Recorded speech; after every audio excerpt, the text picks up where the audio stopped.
Hello. Hello, kamusta kayo mga kababayan ko? Narito tayo sa mga unwind, papahinga, namamasyal dahil puro stress sa Metro Manila, no? So, anong update na gusto niyong marinig, mga kababayan? Ako po ay si Colonel Segundo Ismitan Jr., isang retired Army na nanggaling sa Boy Scout. 13 anyos ay nag-undergo ako ng military training ng sa edad kong 13 anyos. Pero pagsapit ko ng 14, after 2 months, naging 14 years old na ako, ay napasabak tayo sa mga rebelde, sa mga kalaban ng taong bayan. Sa edad ko, 14 anyos, nakikipaglaban ako sa kalaban ng ating gobyerno. Pero ngayon sa edad kong 65, running to 66, ng ilang araw na lamang, malapit sa araw ng ating dating mahal na Pangulo, Pangulong Duterte, ay 66 years old. Ang kalaban natin ngayon o kalaban ko ngayon na nakipaglaban ay nasa loob na ng gobyerno. Yun yung napaka tindi natin ng problema ng bansa,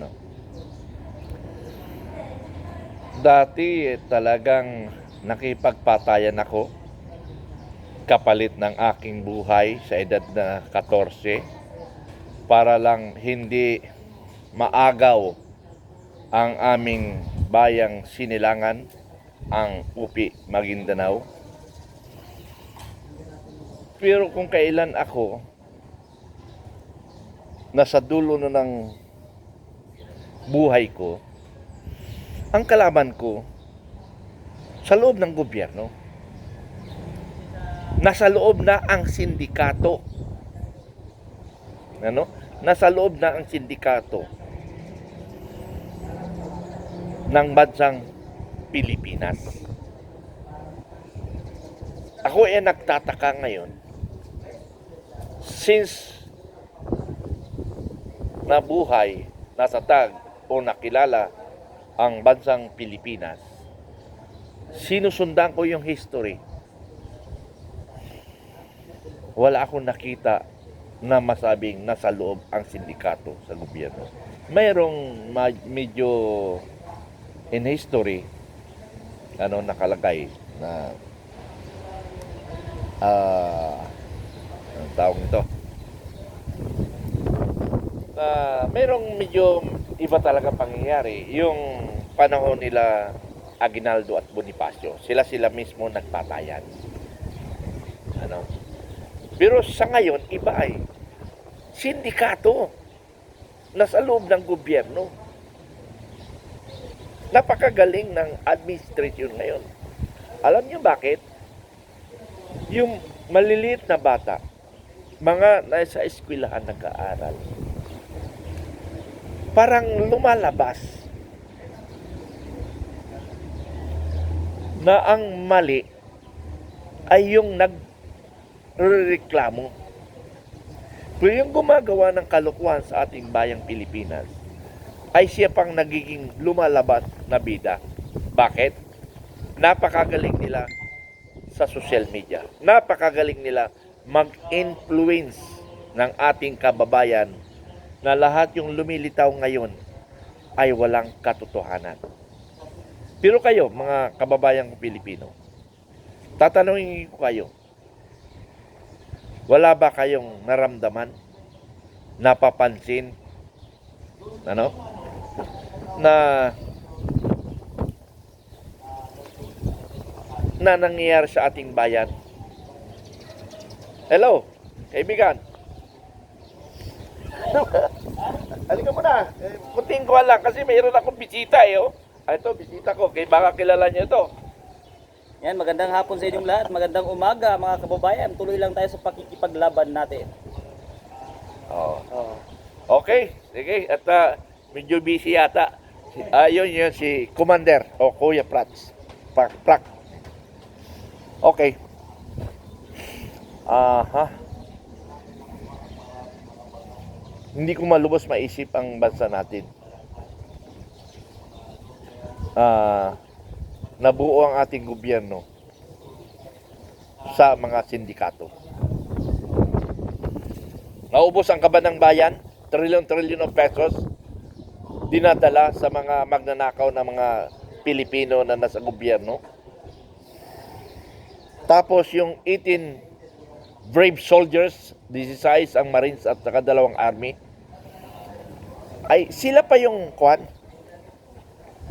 sila pa yung may sala ngayon ipapatawag bukas sa National Bureau of Investigation. Gago ka, Bureau of Investigation na. Umikot ang mundo. Ang ina mo. Ay, sorry.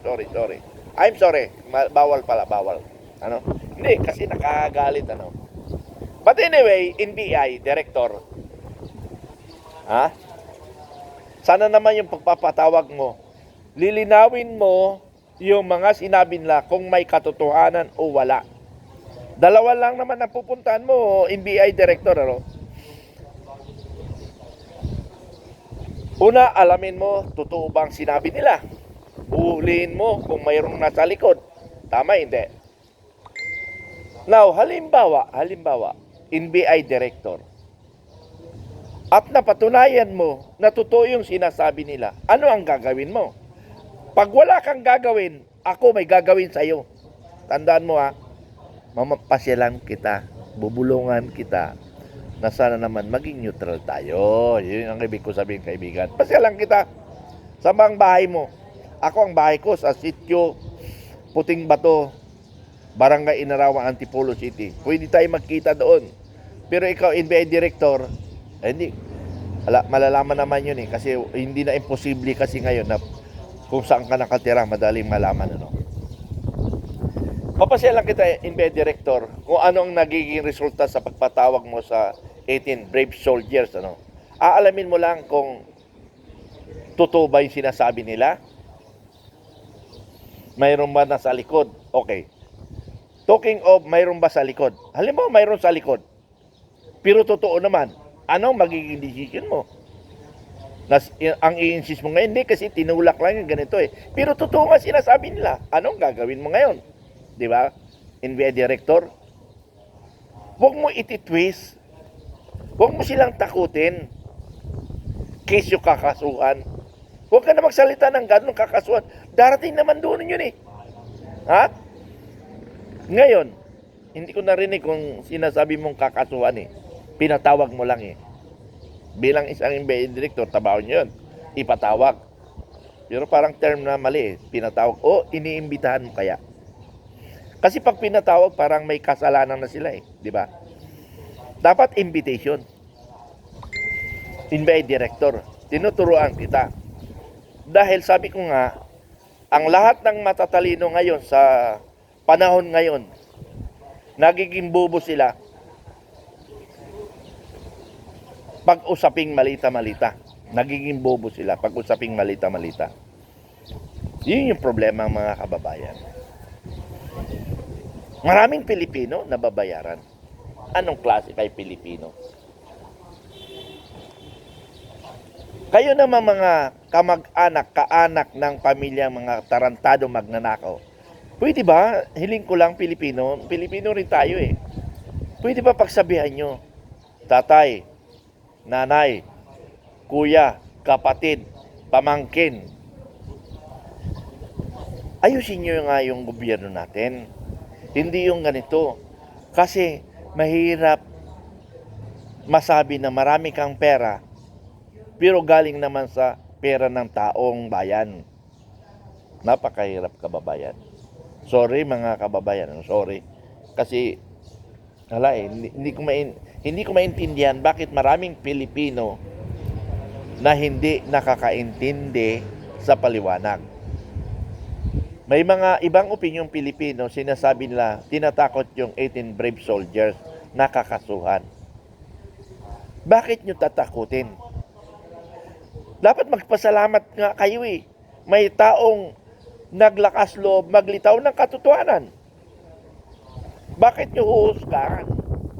Na meron naman NBI maglilitaw ng katotohanan, pero be reminded NBI, maging patas kayo. Kasi sa totoo lang, sumasaludo pa rin ako sa NBI because this is a last institution na pwede natin pagkatiwalaan pa sa ngayon. Pero after this, your invitation or whatsoever subpoena doon sa 18 brave soldiers, doon natin makikita kung saan kumikiling ang bagong direktor ng NBI. So, mga kababayan, iisipin natin, bakit nyo tinatakot ang brave soldiers na supposedly dapat suportahan natin? Hindi yan siguro mga gago, hindi yan siguro mga tanga na gagawa ng kwento para lang sa kanilang kapakanan. So, yun lang mga kaibigan, ang panawagan ko sa inyong lahat. Mag-isip kayo. Mag-isip kayo. Para sa bayan. Isip, tulungan ang ating bayang Pilipinas. Hindi dapat tutsayin natin yung naglabas ng katotohanan, kundi dapat suportahan pa natin. Now, ikukondina natin kung sila ay gumagawa-gawa lang ng kwento. Pero bilang isang dating sundalo na naging opisyal nila, hindi ako kumbinsido na sila ay gumagawa ng kwento-kwento lang. Buhay kasi nakataya nila. Hindi lang buhay, pati pamilya apektado. Kaya mga magnanakaw, yung inyong pamilya, tandaan ninyo, pag bumaliktad ang panahon, lahat kayo, pag iimbitahan ko o papasyalan ko kayo, yung mga bahay ninyo. Maraming salamat, magandang araw sa inyong lahat.